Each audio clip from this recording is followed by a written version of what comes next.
Voilà, Monsieur le Premier ministre. Merci, Mesdames et Messieurs les sénateurs, Mesdames et Messieurs, de m'avoir invité. Si vous voulez bien, nous allons nous évader de l'actualité, du Brexit, de la loi El Khomri, et nous allons parler un peu de la condition humaine. Vous avez utilisé, Monsieur le Président, l'adjectif philosophique dans votre introduction. Les philosophes qui vous expliquent que la condition humaine est totalement différente de la condition animale sont des gens qui, en général, en se levant, savent qu'ils ont de quoi manger.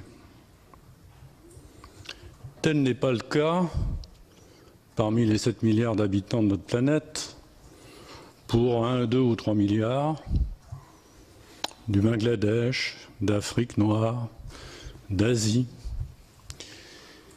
qui le matin en se levant, comme les animaux, ont pour seul souci de savoir ce qu'ils vont manger dans la journée. Comme les animaux. Alors évidemment, vous me direz que la France, les pays développés n'ont pas ce souci. Grave erreur. Plus d'1 million de repas servis par les restaurants du cœur, par des gens qui, autrement, auraient sans doute des difficultés à manger. Coluche mériterait un prix Nobel de quelque chose. C'est vraiment une œuvre admirable qu'il a faite. Et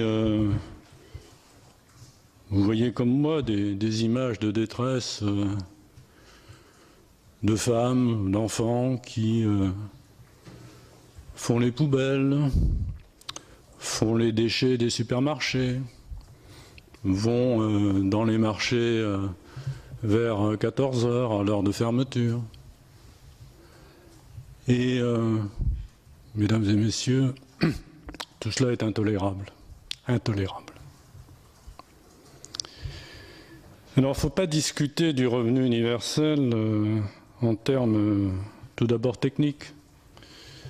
Il faut en discuter en termes effectivement philosophiques. Quelle idée se fait-on d'une société où, société développée, où les citoyens ne peuvent satisfaire aux besoins fondamentaux? Des besoins fondamentaux, il y en a 3. Manger, se soigner, se loger. Je dirais un mot pour commencer du dernier, se loger, pour dire qu'il n'est pas dans le sujet et personne ne sait comment le traiter. Depuis l'abbé Pierre jusqu'à aujourd'hui, on n'a pas beaucoup progressé sur le sujet. Les lois économiques du marché, que j'ai passé une partie de ma vie à enseigner, sont celles de l'offre et de la demande. Donc quand vous donnez une allocation de logement de 200 € à un étudiant, le seul résultat, c'est que le loyer de la chambre de bonne est augmenté de 200 €.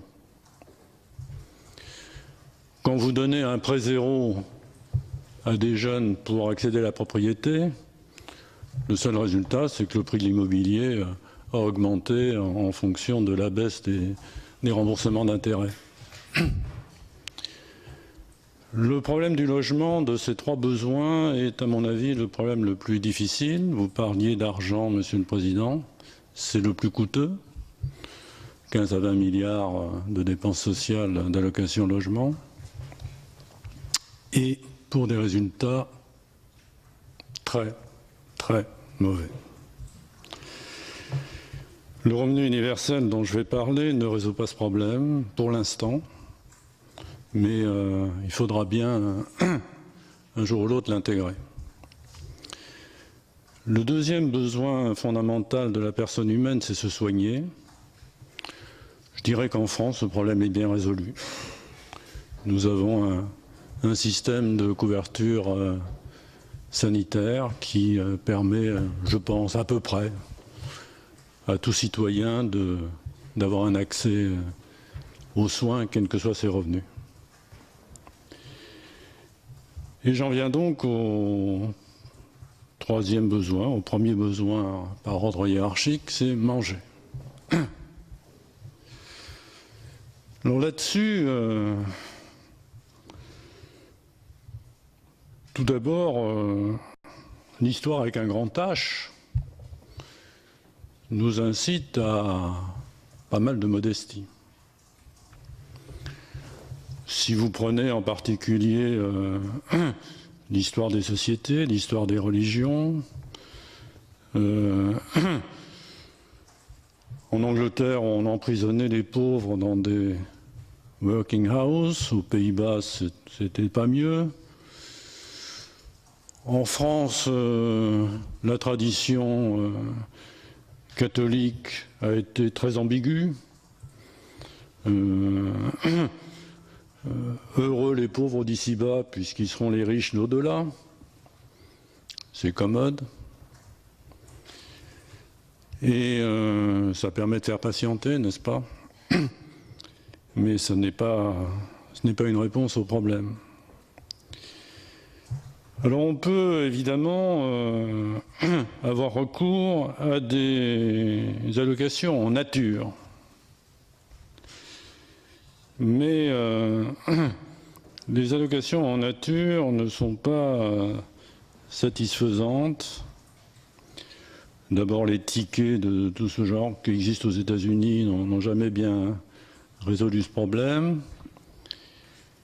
Et puis, si je veux remonter encore un peu plus loin dans l'histoire, comme disait Confucius, donne un poisson à un pauvre, tu le nourriras un jour, apprends-lui à pêcher, tu le nourriras toujours. Ouais, enfin, on peut compléter la phrase, tu le nourriras toujours de poissons. Encore que l'économie de marché permet d'échanger le poisson contre d'autres aliments. Donc, la solution au problème fondamental de manger, c'est de donner de l'argent. Nous y voici. Ce sujet me préoccupe depuis longtemps. Bon, je suis un enfant de la guerre, un enfant d'une famille juive immigrée qui a vécu pendant la période nazie dans le dénuement le plus total. Et voir que le problème de base de l'alimentation dans une société comme la France n'est pas bien résolu, comme je le disais, c'est pour moi intolérable.